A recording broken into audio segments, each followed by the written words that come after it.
My name is Susie Morton. I am a gynecologic oncologist and I've been in the US for 20 years and we moved back here in February of this year.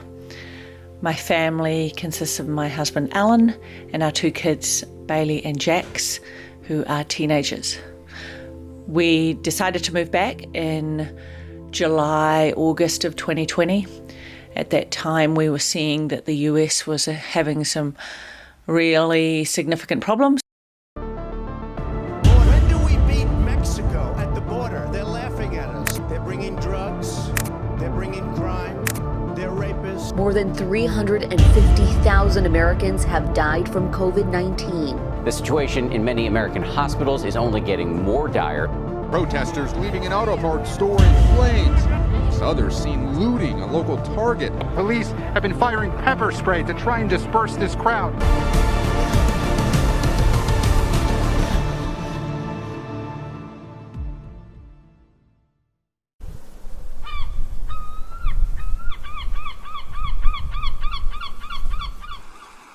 I walked downstairs to Alan and I was just like, job offer in Christchurch, do you want to move to New Zealand? And he was like, yeah, let's do it.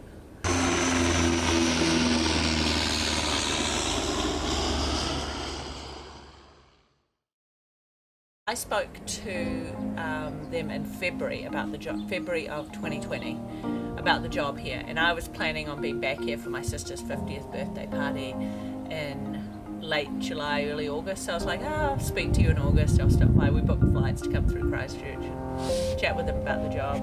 And then COVID hit, the world shut down, and I kind of just, put it out of my mind.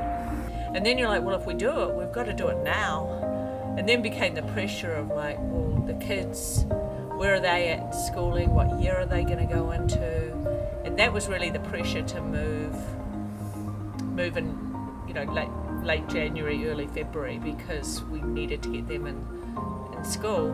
At the same time, you're trying to get the dogs have to be and the cat have to be on a whole different timetable of, when shots are given, when worming treatment's given before flight. So I think there was a lot of sort of scrambling in, August through to December of getting those things ready. Everything was sort of, all of these different things were going on their own timeline. And then working out when we were going to get a container, what goes in the container, camping gear, things like that. You have to wash everything. All your tents have to be washed and cleaned. New Zealand wants to know that everything's been clean, so it's like you had these multiple things going on. So we have, I've lived in the USA for 20 years, but obviously I'm a Kiwi. Most Kiwis always come home, don't they? Is that the reputation? We always thought I'd want to come home. I wanted to come home at some point. I wanted to be in Christchurch. A job came up, and so therefore I started to think, well, should we make the move now? And there was kind of a lot of craziness going on in the USA in the last few years, and it didn't seem like that was going to get better anytime soon. So I think that was probably all of those things came together, and we're like, you know what, we'll make the move. So January, the first thing was that Air New Zealand said that they were stopping flying pets between the US and New Zealand because they wanted their crew to overnight in Honolulu and not in LA, so they couldn't have the dogs stopping in Honolulu. So we went through this period of time not knowing if the dogs could come at all. Friday morning we got a call saying that they had tested positive for brucellosis, which is some bacteria that causes infertility in dogs. So we actually left the dogs with friends Saturday morning when we did our final 3 or 4 hour drive to LA, not knowing if they were coming or not.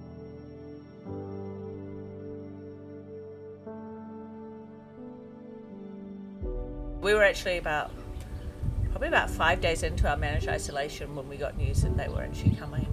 So that was huge. That was just this roller coaster of emotions. The friends there, the kids' friends, our friends, the community, you My workmates are great, and I know a lot of people will come and visit us here because New Zealand's kind of on top of everyone's list, once the world reopens. But you can't really have like a big going away party because of COVID. You're not allowed to have those gatherings, so it was kind of weird.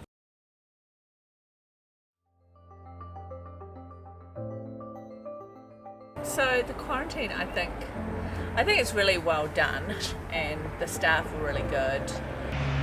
Trying to get some sort of like order to your day, and then trying with teenagers to almost try to force them to do something other than off their computers. And then after a while, I think I just gave up on that. Everything was centered around food, and you went from one meal to the next. We didn't go crazy, but it was an interesting time. I'm not sure I'd want to do that again anytime soon.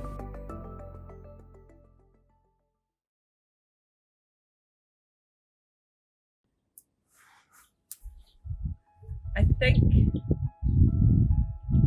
the worry about the kids, the worry about the dogs, taking teenagers 13 and 16 years of age and uprooting them from their lives. I mean, that's pretty stressful for them, and I think that was probably the biggest worry of how they would cope with it all. They had this promise of this COVID-free, open society, going to school. So I think that made it better for them, but I think that was a big worry. The fact that, family would come and visit you when you were in quarantine, that was pretty bizarre because you were like behind bars and they were telling you to step back.